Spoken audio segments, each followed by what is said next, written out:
Okay, looks like that worked. All right, so this week we're going to take a look at the closing of Job's argument, which is really just, if you ignore chapter 26 and 27 and 28, which there are actually some good reasons to, Job's closing argument really takes just 3 chapters. It's 29, 30, and 31. That's what I had you guys, read for quote unquote homework. And if you got around to reading it, then fantastic. If you didn't get around to reading it, then fantastic. We're going to go back over that stuff. And I with Job in particular, with these books of poetry, I like reading long passages of scripture, and there's some really, really cool language that we get to play with a little bit in here. So Job's closing argument is really neat, and we'll get to unpack that in a bit. But then we're also going to tackle Elihu, this random guy who shows up out of nowhere, who has been quiet the whole time, who starts talking a lot about wisdom. So we'll dive into that stuff tonight. But before we do that, let's open with a little bit of a word of prayer. Does that sound good? Okay. All right, Lord, thank you that you are the source of all wisdom, and that when we are confronted with a life that doesn't make much sense, you understand us and you have compassion for us. And by your Holy Spirit, you guide us into all wisdom and into all truth.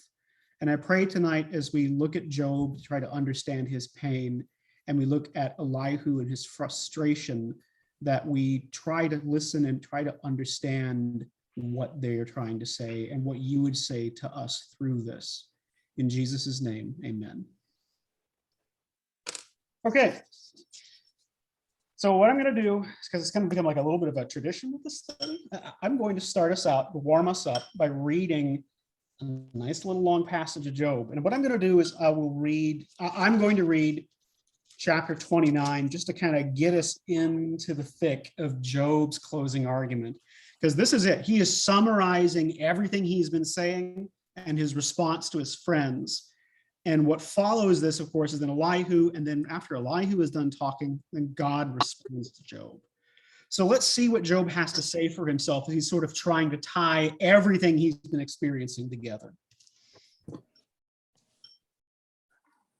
Job again took up his discourse and said, "Oh, that I were as in the months of old, as in the days when God watched over me, when his lamp shone upon my head, and by his light I walked through darkness, as I was in my prime, when the friendship of God was upon my tent, when the Almighty was yet with me, when my children were all around me, when my steps were washed with butter, and the rock poured out for me streams of oil.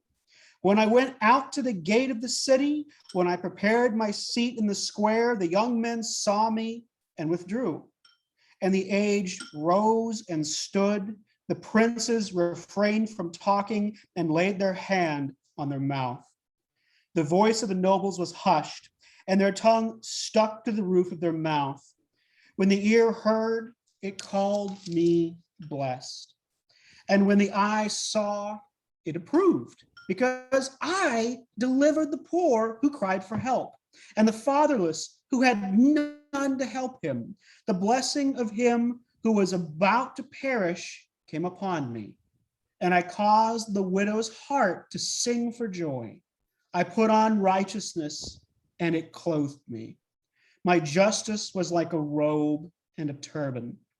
I was eyes to the blind and feet to the lame. I was a father to the needy, and I searched out the cause of him whom I did not know. I broke the fangs of the unrighteous and made him drop his prey from his teeth.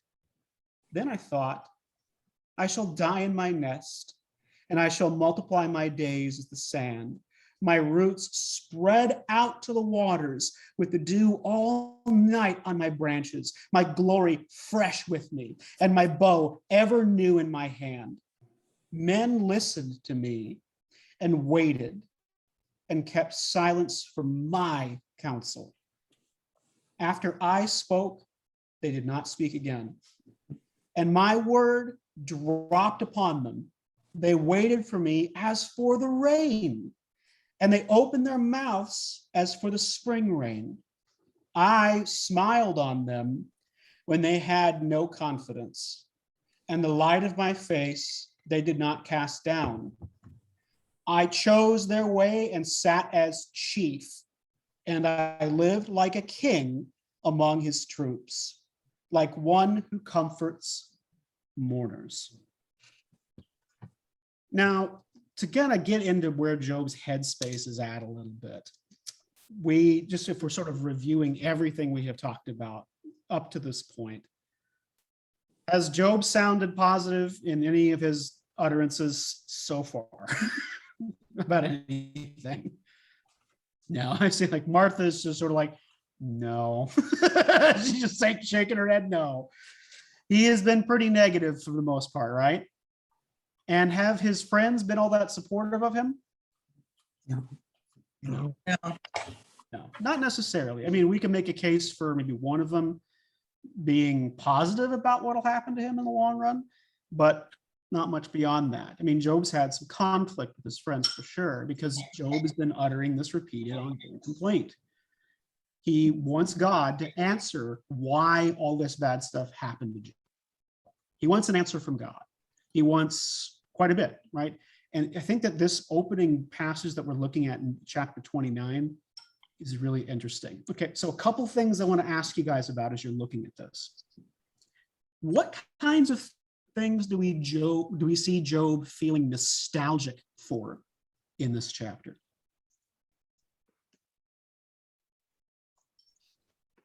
His former glory. Former glory, right?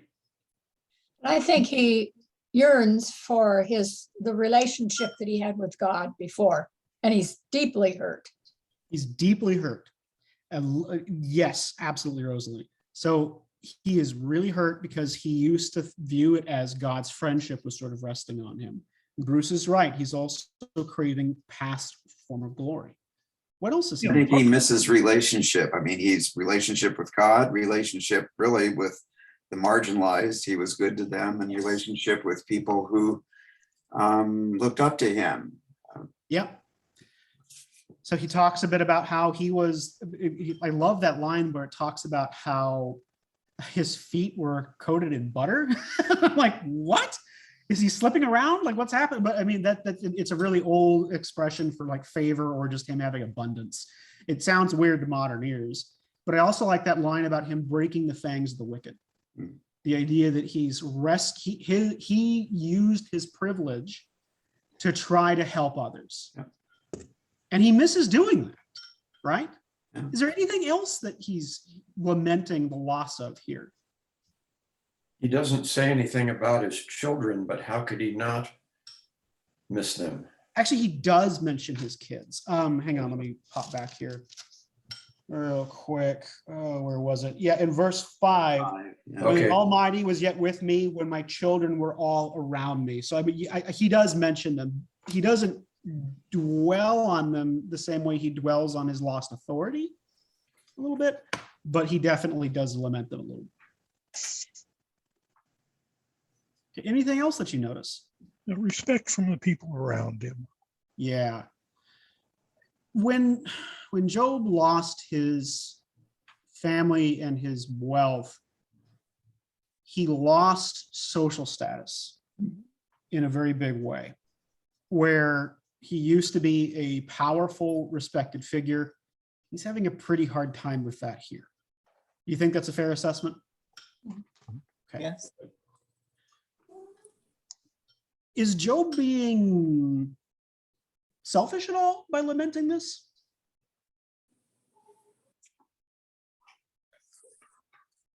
I don't think he is. Go ahead, Ardith. I don't really think he is. I think he's just feeling like, wow, he used to be so connected and help.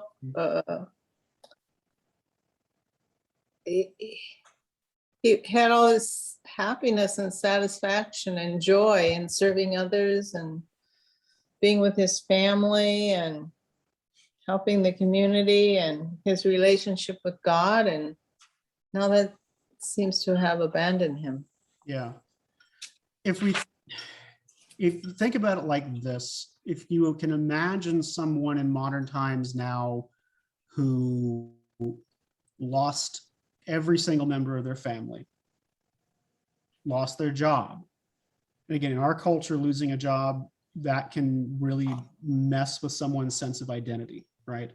Because I mean, think about how many people we know who define themselves by their work. I know I do in some ways. Like when I introduce myself, it doesn't take very long to get to the whole thing about, you know, I'm a psychology professor. That's a huge part of my identity, right?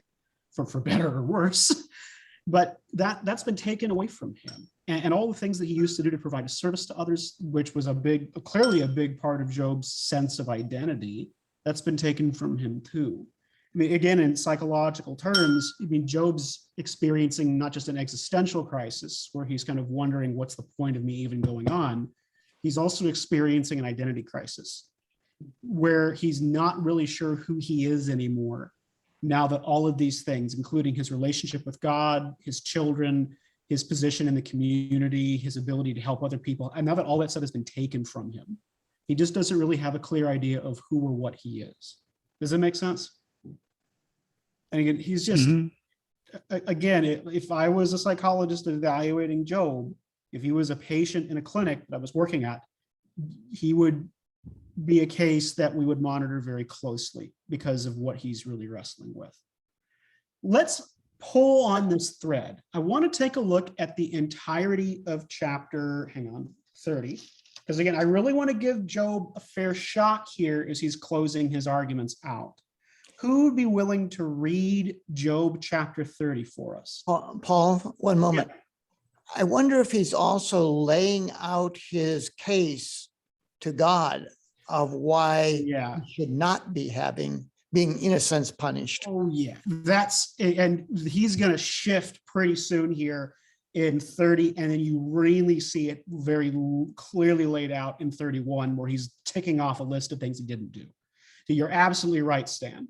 Again, he's pointing out that the whole talk about his past righteousness and his connections with other people, that's going to be really important for his closing argument in chapter 31. Okay. So who would like to read 30 for us so we can pick that apart and then move on to 31?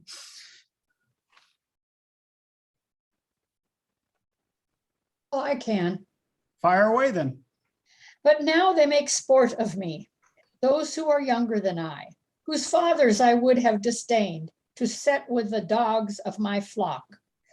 What could I gain from the strength of their hands? All their vigor is gone.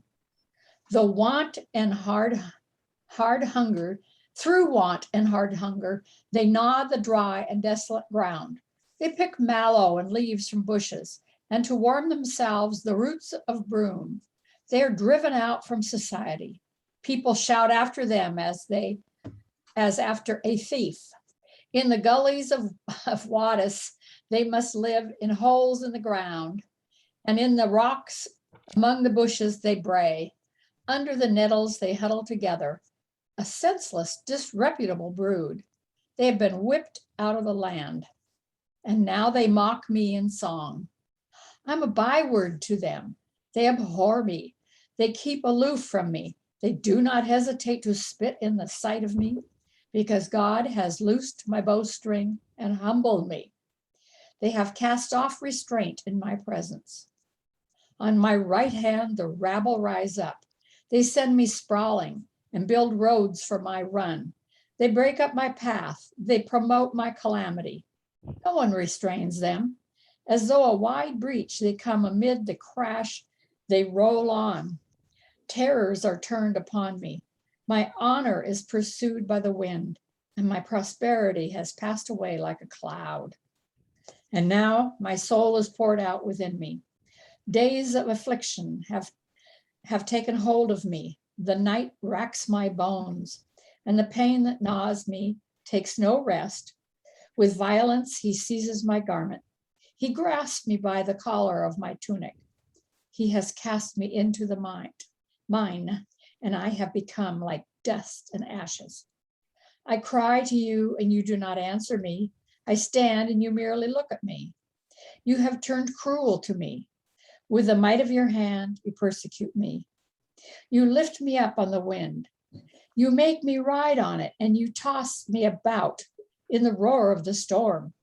I know that you will bring me to death and to the house appointed for all living. Surely one does not turn against the needy when in despair they cry for help. Did I not weep for those whose day was hard? Was not my soul grieved for the poor? But when I looked for good, evil came. And when I waited for light, darkness came. My inward parts are in turmoil and are never still. Days of affliction come to meet me.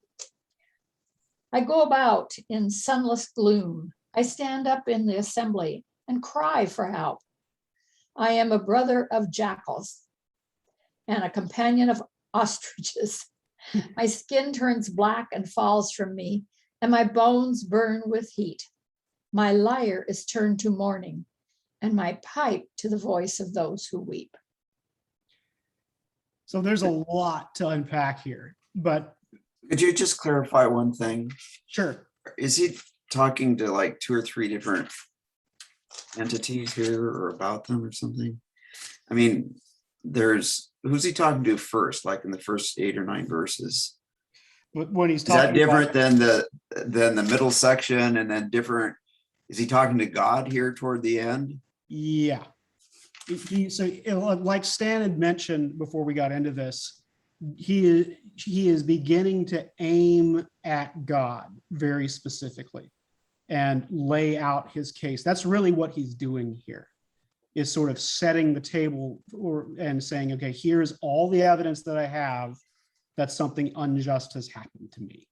And he's going to then try to defend his own righteousness one more time in 31 that we're going to see here in a bit.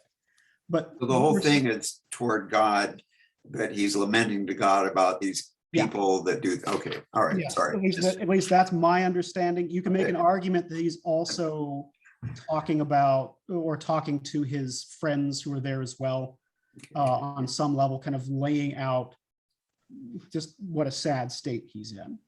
Okay. And if you take a look at, especially at the beginning of 30, in this first 15 verses in chapter 30, he's kind of talking about his new social status, right? Oh, So okay. what does his new social status look like? Who's above him? Everybody. Everybody. Yeah, including, according to what he's saying, kids that the fathers of whom I would have disdained now make fun of me and sing songs about me. Like, right? Like that he is just illustrating how far he has fallen. If we saw in 29 him laying out his highest heights, 30 here is laying out his lowest lows. Okay. And is talking about how this is the depths into which I have fallen. This is how much I am hated by everybody else. This is how despised I am. This is how sad my state is. And if you take a look at verse 23, again, if he's talking to God in particular, for I know that you will bring me to death and to the house appointed for all living. What do you think he means by that? What is he saying to God there?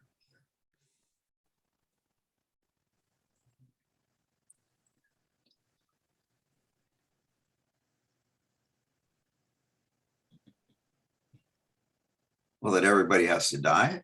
I mean, Yeah. so you're bringing me to that point where, Yeah. I mean, it's the inevitability is happening, and it's Right. happening a little quicker than I would have liked, probably. Yeah, he's basically saying, I know you're going to kill me. Yeah. Okay. I know, and he's specifically saying, I know you in particular, God, are about to kill me. So why mince words? Why not be blunt with you? You're going to kill me anyway. And then he gets into this really interesting little talk here in verses 24 and 31. Let's go back over those again. Just listen here really closely. Yet does not one in a heap of ruins stretch out his hand and in his disaster cry for help? Did not I weep for him whose day was hard? Was not my soul grieved for the needy? But when I hoped for good, evil came. And when I waited for light, darkness came. What's he saying there? No one would help him. No one's helping him. Right. And he's saying it's unjust. Yes. Mhm. Specifically because did he help others who needed it? Oh, yeah. Yeah. It's like, look at this. I have done everything I can whenever someone else is in need, and I've helped them. When people have been lonely, I've comforted them. When people have lost something, I replaced it. When people were struggling, I was there by their sides. Here I am struggling. Where's my help? No one's here. When I love that line, but when I hoped for good, evil came. And when I waited for light, darkness came. Have you ever felt like that before? Where you sometimes feel like all that hard work you've put into being a good Christian should come back and it's going to get paid back to you when bad things happen? Have you ever had or experienced that kind of thinking before? I did once, but it had nothing to do with being a good Christian. It had to do with health that was taken away from me. Mhm. And I used to sit and read through this book because I identified with Job. Mhm. At this point in my life, I realized that was wrong. I should have gone to God for help instead of wallowing in my sorrow with Job. But one of the tragedies I see in all this is it was not God who was punishing Job. God allowed Satan Mhm. to do this. He stood back and allowed it. But Job thought it was coming from God. That would be a point that should have come up in the first session, and I didn't sit in on the first session. I did We that. talked about that. So when we look at the way that Job addresses this, the understanding is pretty clear that Job knows that God permitted this stuff to happen. And he's specifically blaming God for it, right? And with the prologue, again, we sort of see it as sort of like a fantasy almost, or almost like a fairy tale style language when we see the relationship between the adversary and God. But one thing that this book assumes is that God is ultimately responsible for good and bad things happening to us. This is sort of the Old Testament view of God, right? It's not the way we think about it now, but this is the way that they would have understood the way that the universe works. All right, any other thoughts on this passage? Does it seem like Job feels like he's earned anything here? Well, Yeah. yeah, that's pretty striking. I mean, he's obviously been motivated to do well his whole life, to do good his whole life. And I guess in his mind, I guess it gets back to the concept of retributive justice. Is that how you pronounce it? Retributive justice, yeah. Retributive. What's the accent on that? So it's just the word retribution. Okay, well, I know that, but I was just Right. trying to, anyway, I can't, you know what I mean? It's fine. You're close But enough. I think that that there's more to it than just a bad deed gets punished. It's also that a good deed should get reward. Right. And I think that he definitely believed that, and that was his understanding, and therefore in his mind he should have been in good standing with the Lord. Right. Of course, our understanding if from the New Testament is that you can do all those wonderful things, but you mess up once and you've run afoul of the law. But more importantly, it's like you brought up those passages that the rain falls on the wicked as well as the good. Rain falls on the good and the bad. And Right. yeah, and so I've come to believe that one of the one of the curses of sin is inequity. And we know that we know that the pain is not divvied out equally. Mhm. We all know that. As mature human beings, we know that. And I think that's part of the lesson here, isn't it? That he had an understanding of, if I work really hard and am good to everyone, then I should reap reward. And for most of his life, it worked really well. But God has a broader plan, a broader understanding, Yes. and a divine right to make choices Yes. for his own reason. And his own reason I is think you're far gonna like beyond our Elihu own with this. comprehension. So I really, I feel sorry for Job, because I wouldn't have lasted as long as he did. I'll be honest, I'm wimpy. I would have crumbled sooner, you know? Yes. It's like the I first think camel Job goes and I'd be, oh, you Mhm. know, Right. but Job would have said, nobody deserves to be treated the way I did. Right. well, true, I think You he know, actually true. does. Not just having earned And it's pretty something. universal. I think we all can identify this. We all have a sense of justice. We all want to see good things rewarded, bad things punished. It's how we are, I think. Mhm. So I think I'm beginning to see this book as much more complex than I originally thought. And it kind of was a little bit, I oversimplified it, and because of that, I didn't understand it before. But anyway, I'll digress. I'm sorry. It's going to get even messier because we have yet to hear from Elihu and we have yet to hear from God. So, now, I think on that exact idea, that is why I think Elihu follows Job, because this is wisdom literature. And what's the one thing we haven't really talked about much yet? Wisdom. We haven't really mentioned it. It's not really mentioned much at all, excepting, of course, for chapter 28, but we'll get into the mechanics of that here in a bit. So let's, on this note, because again, I can hear the discussions already kind of shifting this way, let's run through 31 and look at the way Job closes his argument out. It's really interesting. So who would like to read 31 for us? Oh, well, that's a really long one. If no one wants to do it, I'll just do it because it is quite a long one. Go ahead. Okay, I'll just tackle it. Now, while I'm going through this, listen to the way Job lists the way he's innocent. That's one of the things that really stuck out to me when I was going over this and doing prep work for today's session. I have made a covenant with my eyes. How then could I gaze at a virgin? What would be my portion from God above and my heritage from the Almighty on high? Is not calamity for the unrighteous and disaster for the workers of iniquity? Does not he see my ways and number all my steps?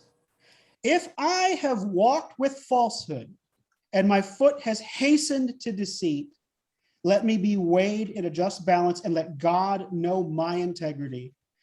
If my step has turned aside from the way and my heart has gone after my eyes, and if any spot has stuck to my hands, then let me sow and another eat, and let what grows for me be rooted out.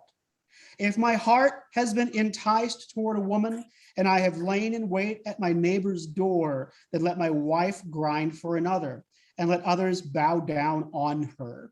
For that would be a heinous crime. That would be an iniquity to be punished by the judges. For that would be a fire that consumes as far as Abaddon, and it would burn to the root all my increase. Now, if I have rejected the cause of my manservant or my maidservant when they brought a complaint against me, what then shall I do when God rises up? When he makes inquiry, what shall I answer him? Did not he who made me in the womb make me? Or make him, and did not one fashion us in the womb? If I have withheld anything that the poor desired, or have caused the eyes of the widow to fail, or have eaten my morsel alone, and the fatherless has not eaten of it, For from my youth, the fatherless grew up with me as with a father, and from my mother's womb, I guided the widow. If I have seen anyone perish for lack of clothing, or the needy without covering, if his body has not blessed me, and if he was not warmed with the fleece of my sheep, if I have raised my hand against the fatherless, because I saw my help in the gate, then let my shoulder blade fall from my shoulder, and let my arm be broken from its socket. For I was in terror of calamity from God, and I could not have faced his majesty.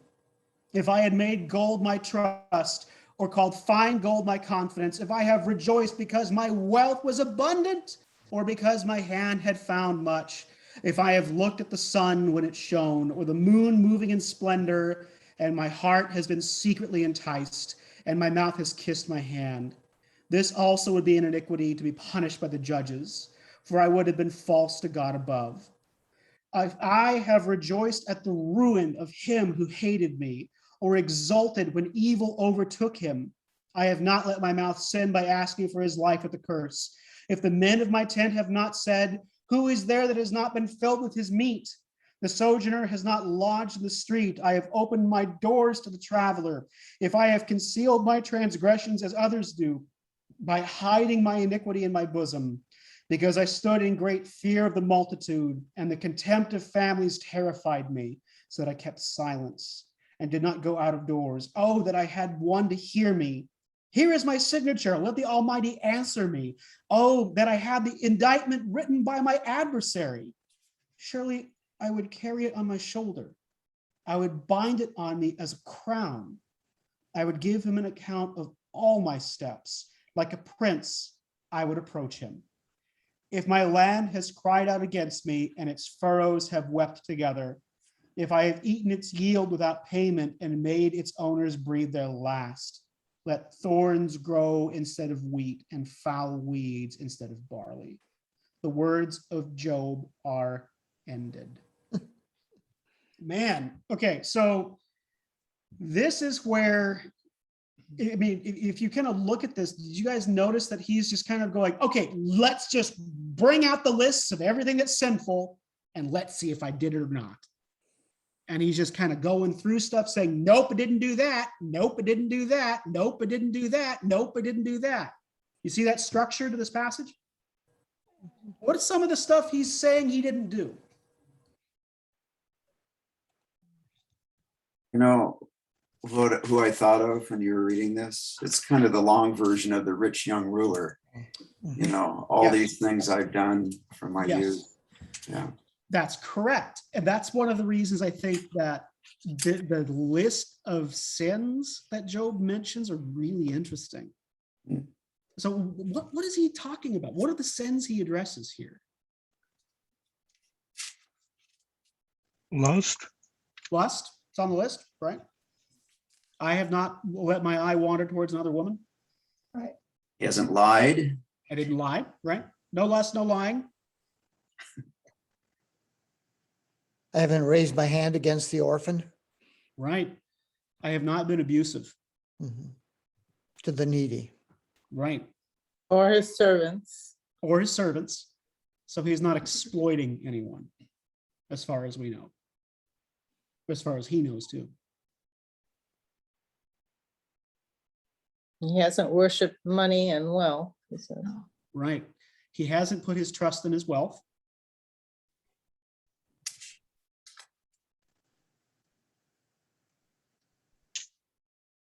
He hasn't worshipped anything other than God. Right. The sun or the moon and that kind of thing. Right.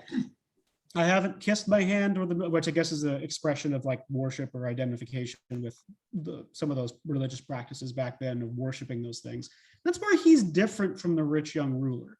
The rich young ruler mentions all of the social commandments. He talks about like, I've honored my father and my mother. I have not stolen. I have not committed adultery. I haven't murdered. And Job's saying all that stuff here too. the rich young ruler is working his way through the 10 Commandments. He's Right. got that as a checklist. Right. Job That- doesn't have that checklist. but to the work rich with. young ruler ignores the first three Yeah. commandments. Yeah. Well, He wait a minute. doesn't talk about that stuff. Go ahead. Wait a He minute. doesn't talk about God. It's Jesus who questions him and leaves out the others. Right. It's not the rich young ruler who leaves them out. Yeah. Jesus is the one who says, have you done this, this, this? You're right, Stan. Well, that's true, yes. And then he says, I've done it But all. then he zeroes in on the big stuff, right? Challenging him about his wealth Yeah. and whether or not he was making an idol out of that. And here Job still kind of touches on that stuff here a little bit, right? But again, like the rich young ruler, he's got a list of things that he's done right. He's got a checklist. Mhm. What do you think about him defending himself this way? Do you think that this is an effective strategy on his part? Does it make Job seem righteous? Does it say that he's saying this to God at this point, or is he journaling? One of the Old Testament views of righteousness is that you keep your part of the agreement, and he obviously feels like God made an agreement with him, or believes God did. You do these things, I will bless you, etc. And Right. so, as far as he knows, according to his worldview, he's right on. I mean, Right. it's easy to understand why he's depressed, ticked off, angry, and would rather die. It's like it's just like his whole faith blew up in his face. I mean, that's pretty profound. It is. The term I would use to describe his view is transactional. Yep. Okay. I have done these good things. Quid pro quo. Yeah, quid pro quo. Exactly. It's quid pro quo, Bruce. So I do these good things, then you give me other good things. I haven't violated our agreement. I've done all these good things. So you should give me the good things in return, right? Again, so in some ways, he's sort of lamenting the collapse of, or the failure of, that view of his relationship with God. Of course, in the New Testament, we're told that's not how it works. Correct. Yes. I mean, To that's Job- not what we strive for, is, not to do Right. good for the purpose of honor and acceptance by God. Exactly. It's a Our form of relationship- manipulation, really. Right. A term I would use to describe this is emotional manipulation. Like, I've done this and this and this and this. You owe me something as a result, and you're not paying back. Why aren't you paying back? Right. And that's where Job leaves it, right? That's where he stopped. He's like, I've said my argument. The words of Job are ended. I feel like I have made my case. Yeah. And then we begin to see a gear shift here in the way things are laid out. Because all of a sudden, out of nowhere, again, so if you just kind of look at the beginning of chapter 32, check this out. So these three men ceased to answer Job because he was righteous in his own eyes. Then Elihu, the son of Barachel, the Buzite of the family of Ram, burned with anger. He burned with anger at Job because he justified himself rather than God. He burned with anger also at Job's three friends because they had found no answer, although they had declared Job to be in the wrong. Now Elihu had waited to speak to Job because they were older than he. And when Elihu saw that there was no answer in the mouth of these three men, he burned with rage. And then he starts to talk. And again, it's kind of weird that in a wisdom literature book, we haven't heard very much about wisdom until now. And then it really shows up. So let's get a flavor for what Elihu has to say. Who would be willing to read verses 6 through 22? That's just Elihu's first little speech, just to get a flavor for who he is and what he has to say. Who'd be willing to tackle that for us? Ooh, I want to read this because it says I'm young in years and you are old. Go for it, Wayne. Okay. And I'm reading from the NIV, so it's going to sound kind of different, I guess. I'm young in years and you are old. That is why I was fearful, not daring to tell you what I know. I thought age should speak, advanced years should teach wisdom. But it is the spirit in a man, the breath of the Almighty that gives him understanding. It is not only the old who are wise, not only the aged who understand what is right. A little child shall lead them. Therefore I say, listen to me. I too will tell you what I know. I waited while you spoke. I listened to your reasoning. While you were searching for words, I gave you my full attention. But not one of you has proved Job wrong. None of you has answered his arguments. Do not say we have found wisdom. Let God refute him, not man. But Job has not marshaled his words against me, and I will not answer him with your arguments. They are dismayed and have no more to say. Words have failed them. Must I wait now that they are silent, now that they stand there with no reply? I too will have my say. I too will tell what I know. For I am full of words, and the spirit within me compels me. Inside I am like bottled up wine, like a new wineskin ready to burst. I must speak and find relief. I must open my lips and reply. I will show partiality to no one, nor will I flatter any man. For if I were skilled in flattery, my maker would soon take me away. Okay, first impressions of Elihu. What do you think about what he just said?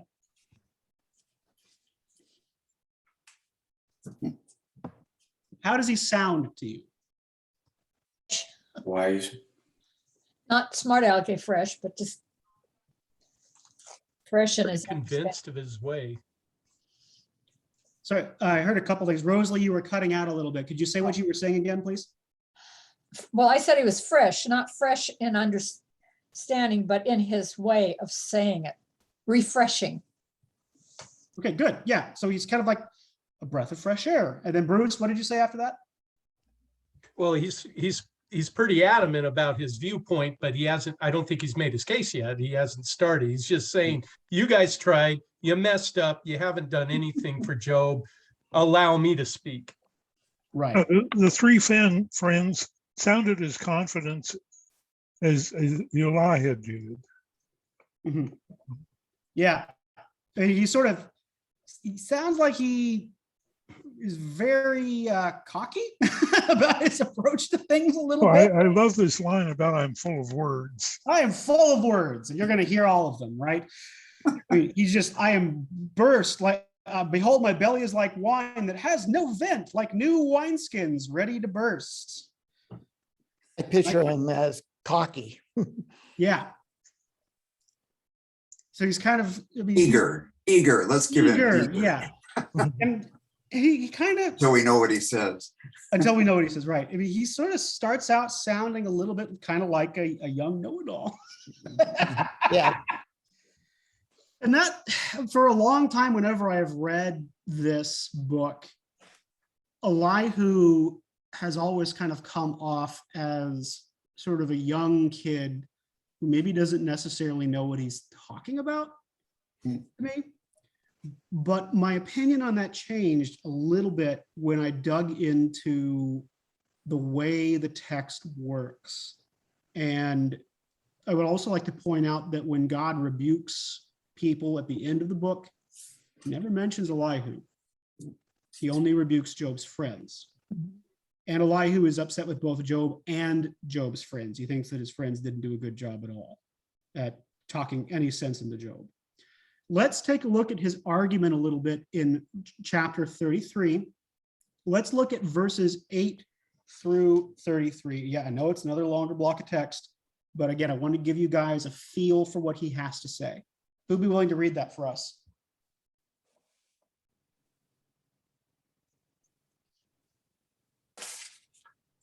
Eight through which? Let's do 8 down to 33. I love my long blocks.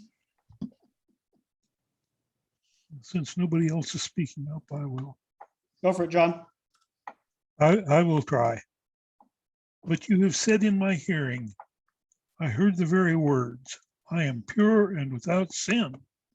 I am clean and free from guilt. Yet God has found fault with me. He considers me the enemy. He fastens my feet in shackles. He keeps close watch on all my paths. But I tell you, in this, you are not right, for God is greater than man. Why do you complain to him that he answers none of man's words? For God does speak, now one way, now another, though man may not perceive it. In a dream, in a vision of the spirit, in a vision of the night, when deep sleep falls on man, as they slumber in their beds, he may speak in his ears and terrify them with warnings to turn man from wrongdoing and keep him from pride, to preserve his soul from the pit, his life from perishing by the sword. Or a man may be chastened on a bed of pain and constant distress in his bones, so that his very being finds food repulsive, and his soul loathes the choicest meal. His flesh wastes away to nothing, and his bones, once hidden, now stick out.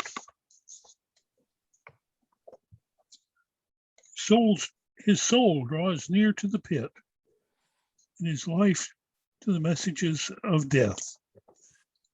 Yet there is an angel on his side as a mediator, one of the 1,000, to tell a man what is right for him, to be gracious to him and say, spare him from going down to the pit.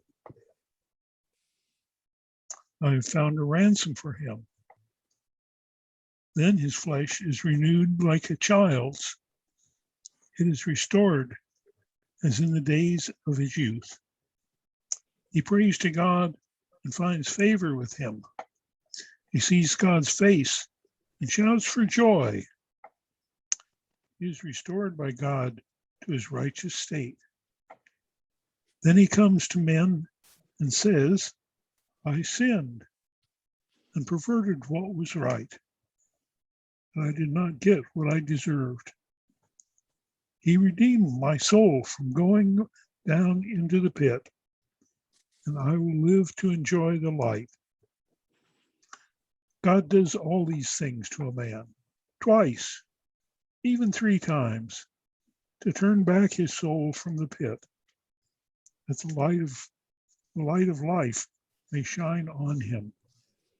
Pay attention, Job, and listen to me. Be silent, and I will speak. If you have anything to say, answer me. Speak up, for I want you to be cleared. But if not, then listen to me. Be silent, and I will teach you wisdom. So again, long passage, but the reason I wanted to look at a long passage like this is because Elihu is starting to walk us through what he has to say to Job. This strip of text here, I know it's long, but it actually does guide us through his basic overall argument. He's basically saying, okay, Job, you are incorrect in the way that you are approaching this problem. And he begins to make this case here that the reason Job is suffering is so that God can teach him something. If you were going to summarize Elihu's really, this passage of 33 kind of gets you at the essence of what Elihu thinks is really, really, really, really important.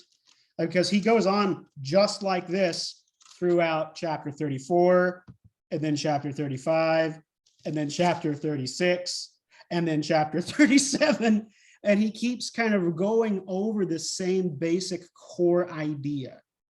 Job, if you are suffering, God will teach you something through that suffering. Your suffering is an opportunity to learn. Does that make sense? Yes? Okay. Now, the reason, and as I'm kind of skipping down here as I'm paying attention to our time here very carefully, the reason that this is important for Elihu, and again, if you go through any of his other talks at all, again, he kind of keeps harping on this same concept. Suffering leads to God teaching you something. Suffering leads to God teaching you something. He thinks that's really important because it gives Job an opportunity to deepen his wisdom, to encounter wisdom, to acquire it and find something that is very rare and very hard to find anywhere else in the world. Now, I know it's a long block of text, but is there anything in it that sticks out to you guys that you really want to kind of look at in more detail?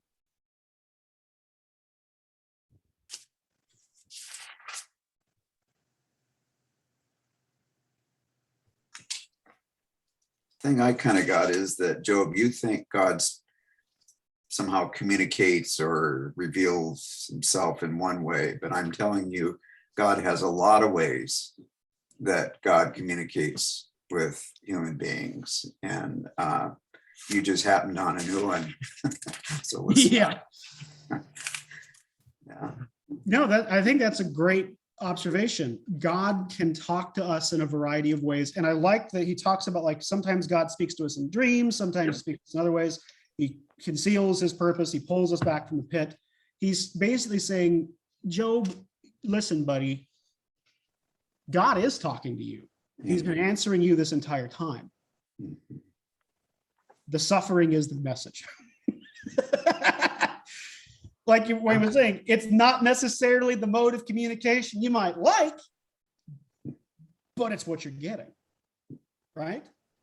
What else? And God is trying to keep him from going to the pit, which is the concept of hell. Yes. Or death. He's trying to do it for Job's own good in some way, which, you know, we can argue with Elihu about that, but yeah, that's one of the ways he's looking at this.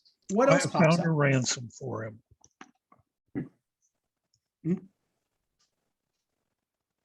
Oop. I don't, Tom, are you done? I don't. Yeah, I did, and then suddenly everything seemed to go quiet from Paul. I don't know. No, I was listening, but I was waiting for somebody else to speak up. Go ahead, Stan. I don't understand verse 26 yet, though. Okay. It ends with say, and God repays him for his righteousness. So it's back to that same thing. Mm-hmm. Yeah, and Elihu still has some of that transactional orientation. Like, we can't completely excuse him on that, right? It's still present at some level. And that's why, again, because Elihu is not outright rebuked. In fact, like, no one answers yet.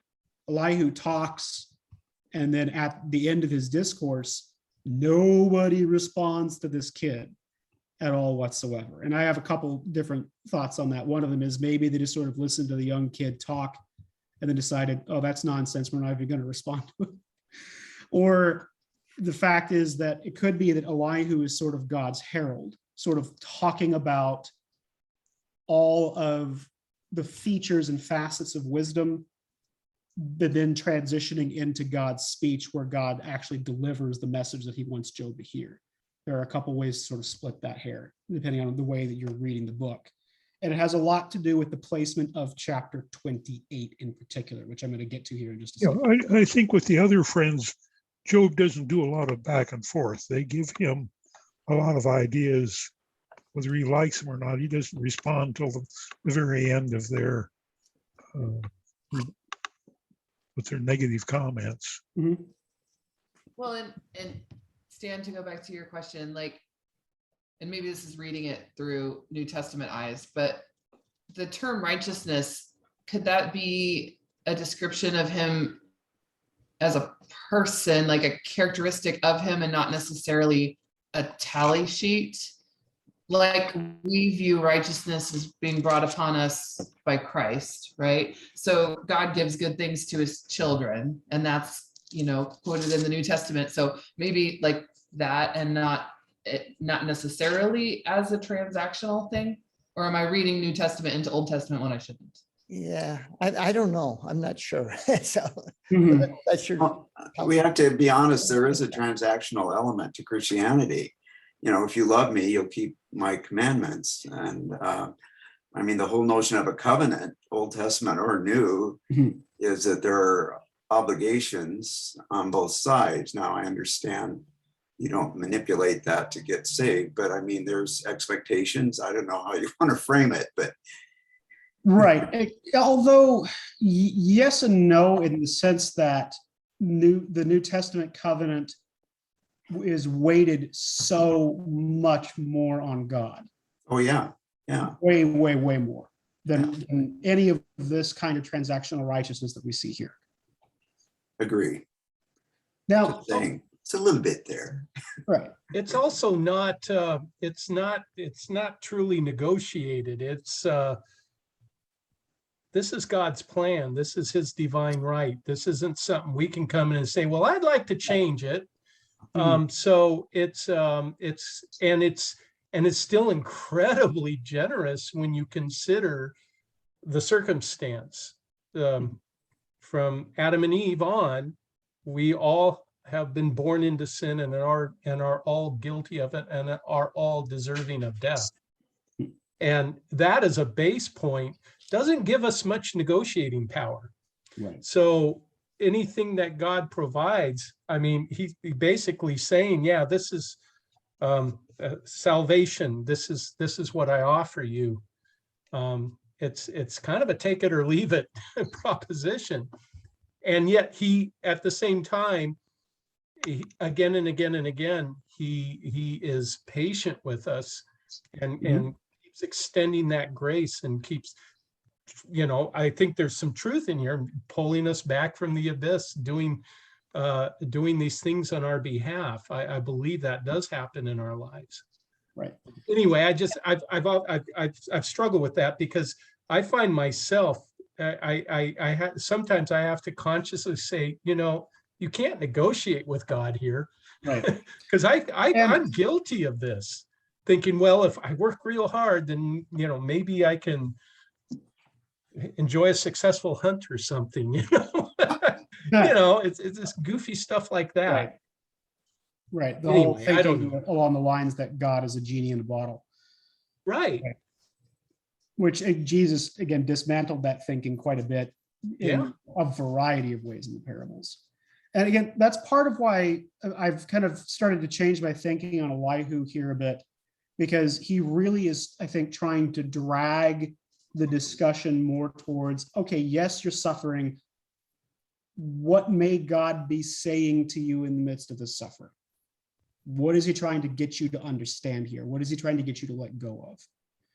Now, as I've been digging through things, again, you'll notice that I'm not diving into the rest of Elihu's speech, because again, that passage in 33 does a pretty good job summarizing most of what he says, and I'm trying to be respectful of your time here as much as I can. One of the weird things about the book of Job is that there are some chapters in the middle that are really out of order.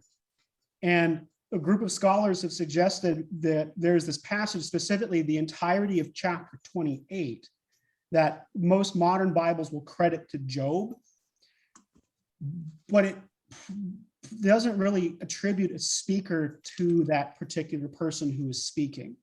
Some scholars think that what happened is that chapter 28 is actually the closing argument of Elihu's speeches, and it just somehow got shuffled around in the manuscripts. So it's really supposed to be Elihu's closing argument before God starts talking. And when you read it, some scholars refer to this sort of as the speech about wisdom, or the wisdom monologue. And I want to read just like the last set of 8 verses from, or 9 verses, I guess, from this. Just listen to what this has to say. And imagine that this is Elihu sort of wrapping up his really long argument about the importance of suffering and all that stuff to Job. 20. From where I'm reading chapter 28, verses 20 down to 28, if you want to follow along. From where then does wisdom come? And where is the place of understanding? It is hidden from the eyes of all living and concealed from the birds of the air. Abaddon and death say, we have heard a rumor of it with our ears.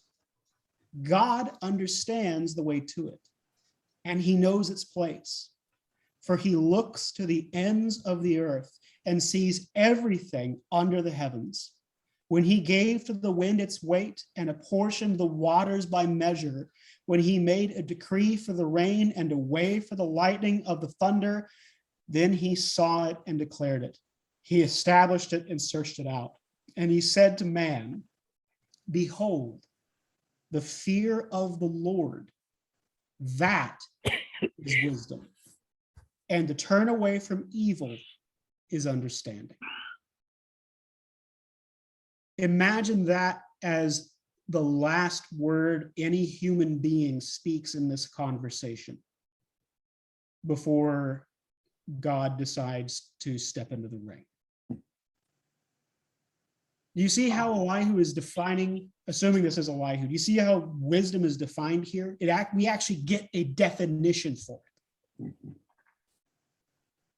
What is the definition? Fear of the Lord. Right. That's it, Wisdom. right there.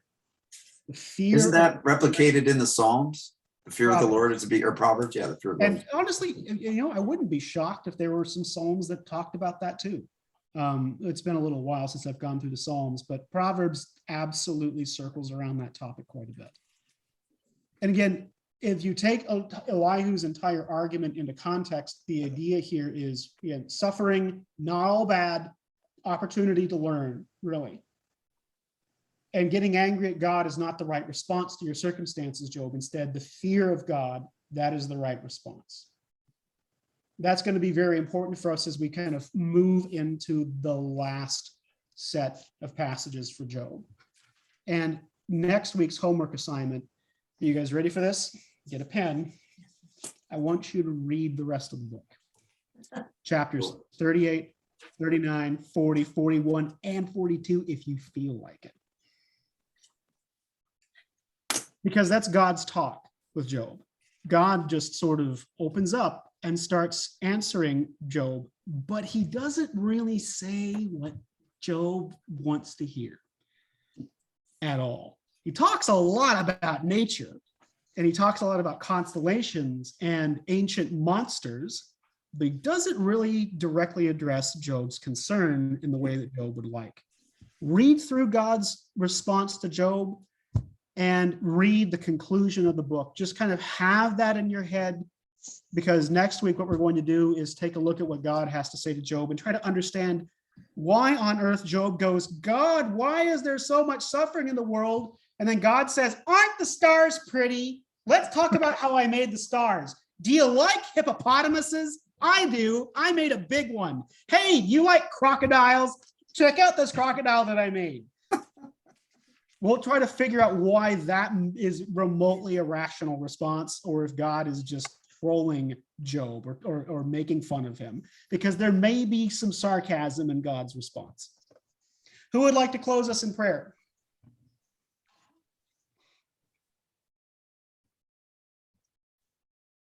I will do it if I can make a pitch before we do this. Is that Sure. I kind of hate to break the mood, sorry, but Oh, that's fine. there will be a study coming after this one, and it will be a book discussion. The Christian Formation Committee has chosen the book by Kent Nerburn, Neither Wolf Nor Dog. Mhm. It's not a strictly Christian book, but it's a good book for Christians, is I guess the way I would put it. So that will start on the 17th and sometime around Christmas, with probably a break on Thanksgiving week, because the class meets the day before Thanksgiving. If you want a book, the church is going to put in an order on the 4th of November. So let Ardith, Hansel, or me know, and we'll see that a book gets ordered for you. It's an easy read. It's a good read. And it should be fun. So let's pray. Dear Lord, how grateful we are that you surpass anything we can possibly fathom. And yet here we are, enjoying your word, enjoying your presence through one another. And just thank you for everyone that's here, for Paul's study and good work, and for the blessing that we can be to one another even through this medium. So we just pray for a good week, for the rest of the week for all of us. And we just give you the praise for it all in Christ's name. Amen. Amen. All right. Paul. See you all next week. Thank you. Thank Thank you. you. Thank you. Thank you.